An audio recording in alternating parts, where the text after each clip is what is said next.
Hello friends, welcome to Riya's Kitchen Vibes. ഇന്നത്തെ Christmas recipe beef വെച്ചിട്ടുള്ള ഒരു ഡിഷാണ്. കൊച്ചിക്കാരുടെ സ്വന്തം ബീഫ് വിന്താലു. അപ്പോൾ ഇതെങ്ങനെയാ ചെയ്തെടുക്കുന്നതെന്ന് നോക്കാം. ആദ്യം തന്നെ കുറച്ച് സ്പൈസസ് ഒക്കെ ഒന്ന് വറുത്തെടുക്കണം. ഞാനിവിടെ 1.25 ടേബിൾ സ്പൂൺ കുരുമുളക്, 3/4 ടേബിൾ സ്പൂൺ പെരിഞ്ജീരകം, ഒരു വലിയ കഷ്ണം കറുവാപ്പട്ട, 5 ഏലക്ക, 7 ഗ്രാമ്പൂ, 1.5 ടീസ്പൂൺ കടുക് ഇത്ര എടുത്തു വെച്ചിട്ടുണ്ട്. ഒരു പാൻ നന്നായിട്ട് ചൂടാക്കിയിട്ട് ആദ്യം തന്നെ ഈ സ്പൈസസ് എല്ലാം ഇട്ട് കൊടുക്കാം. ഈ കൂട്ടത്തിൽ ഇപ്പം കടുക് ഇട്ട് കൊടുക്കേണ്ട, ഇതൊന്ന് ഫ്രൈ ആയി വരുന്ന സമയത്ത് കടുക് ഇട്ട് കൊടുത്താൽ മതിയാവും. ഇപ്പൊ ഇതായി വരുന്നുണ്ട്, ഇതിലേക്ക് കടുക് ചേർത്ത് കൊടുക്കാം. ലോ ഫ്ലെയിമിൽ വെച്ചിട്ട് വേണം ഇങ്ങനെ ചൂടാക്കി എടുക്കാനായിട്ട്. ഇപ്പൊ ഇതെല്ലാം നന്നായിട്ട് ചൂടായി വന്നിട്ടുണ്ട്. ഇനി ഫ്ലെയിം ഓഫ് ചെയ്യാം. ഇനി ഇതിന്റെ ചൂടൊന്ന് ആറി വരുന്ന സമയത്ത് മിക്സിയുടെ ജാറിലിട്ട് പൊടിച്ചെടുക്കാം. ഇനി ഇഞ്ചി വെളുത്തുള്ളി പേസ്റ്റ് അരച്ചെടുക്കണം. ഞാനിവിടെ 1 കുടം വെളുത്തുള്ളി എടുത്തിട്ടുണ്ട്, 1 കഷ്ണം ഇഞ്ചി എടുത്തിട്ടുണ്ട്, ഒരു മീഡിയം സൈസ് ഇഞ്ചി മതി. പിന്നെ ഇതിലേക്ക് വേണ്ടത് മുരിങ്ങ തോലാണ്. ഇത് മുരിങ്ങ മരത്തിന്റെ തൊലിയാണ്. അതിന്റെ ഉൾഭാഗവും കരിന്തൊലിയും ചെത്തി കളഞ്ഞിട്ട് വേണം എടുക്കാനായിട്ട്. ഇങ്ങനെ ഒരു പീസ് മതി. ഇനി ഇതെല്ലാം കൂടെ വെള്ളം ചേർത്ത് നന്നായിട്ടൊന്ന് അരച്ചെടുക്കാം. ഇപ്പൊ ഇത് അരച്ചെടുത്ത് വെച്ചിട്ടുണ്ട്. ഇനി ഇതിലേക്ക് ചേർക്കാൻ ആവശ്യമായ പൊടികളെല്ലാം ഒന്ന് വെള്ളം ചാലിച്ച് വെക്കണം. ഞാനിവിടെ 4 ടേബിൾ സ്പൂൺ കാശ്മീരി മുളകാണ് ഇട്ട് കൊടുക്കുന്നത്. ഇതൊരു കളറിന് വേണ്ടിയാണ് ചേർത്ത് കൊടുക്കുന്നത്. ഇതിലേക്ക് 1 ടേബിൾ സ്പൂൺ നല്ല എരിവുള്ള മുളക് പൊടി ചേർത്ത് കൊടുക്കാം. നിങ്ങളുടെ എരിവിനനുസരിച്ച് കൂട്ടുക കുറയ്ക്കുക ഒക്കെ ചെയ്തോണേ. 2 ടേബിൾ സ്പൂൺ മല്ലിപ്പൊടി ചേർത്ത് കൊടുക്കുന്നുണ്ട്. മല്ലിപ്പൊടി ചേർത്തും ചേർക്കാതെയും വിന്താലു ഉണ്ടാക്കാറുണ്ട്. ഞാനിവിടെ മല്ലിപ്പൊടി ചേർത്താണ് ഉണ്ടാക്കുന്നത്. 1/4 ടേബിൾ സ്പൂൺ മഞ്ഞൾപ്പൊടിയും കൂടെ ചേർത്ത് കൊടുക്കാം. ഇനി ഇതെല്ലാം കൂടെ നന്നായിട്ടൊന്ന് മിക്സ് ചെയ്തെടുക്കാം. ഇനി ചേർത്ത് കൊടുക്കാൻ പോകുന്നത് വിന്താലുവിലെ ഏറ്റവും പ്രധാനപ്പെട്ട ചേരുവയാണ്, വിനാഗിരിയാണ് ചേർത്ത് കൊടുക്കുന്നത്. ഞാനിവിടെ 3.5 ടേബിൾ സ്പൂൺ വിനാഗിരി ചേർത്ത് കൊടുക്കുന്നുണ്ട്. ആദ്യം തന്നെ ഒരുപാട് വിനാഗിരി ചേർക്കരുത്. ആവശ്യമുണ്ടെങ്കിൽ ലാസ്റ്റ് നമുക്ക് ചേർത്ത് കൊടുക്കാം. പക്ഷെ ഈ വിനാഗിരി ഈ കറിക്ക് കറക്റ്റ് ആണ്.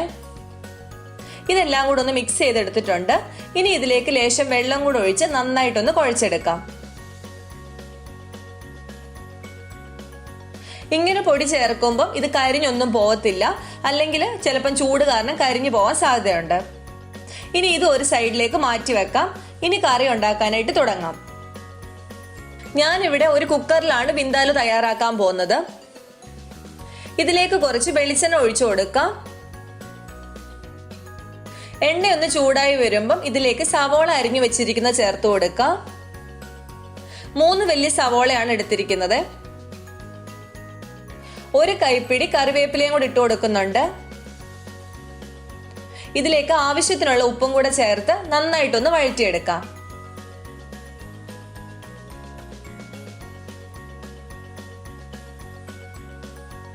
ഇപ്പം സവോള വാടി വഴണ്ട് വന്നിട്ടുണ്ട്. ഇനി ഇതിലേക്ക് അരച്ചു വെച്ചിരിക്കുന്ന ഇഞ്ചി വെളുത്തുള്ളി മുരിങ്ങത്തൊലി പേസ്റ്റ് ചേർത്ത് കൊടുക്കാം.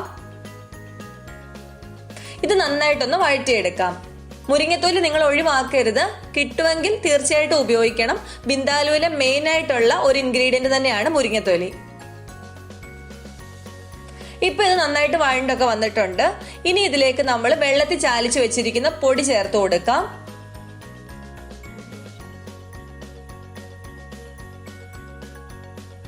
ഈ കൂട്ടത്തില് നമ്മൾ വറുത്ത് പൊടിച്ചു വെച്ചിരിക്കുന്ന സ്പൈസസ് കൂടെ ചേർത്ത് കൊടുക്കാം.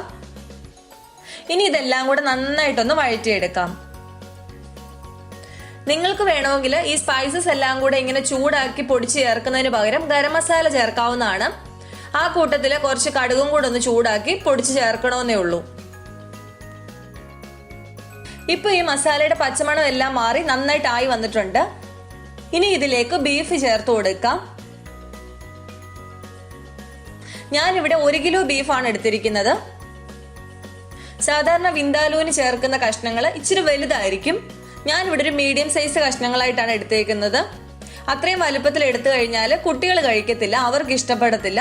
അതുകൊണ്ടാണ് ഞാൻ മീഡിയം സൈസിൽ മുറിച്ചെടുത്തേക്കുന്നത്. ഇനി ഇത് നന്നായിട്ട് മിക്സ് ചെയ്തെടുക്കാം. മസാലയെല്ലാം ഈ കഷ്ണങ്ങളിൽ പൊതിഞ്ഞു വരുന്ന പോലെ തന്നെ മിക്സ് ചെയ്തെടുക്കണേ.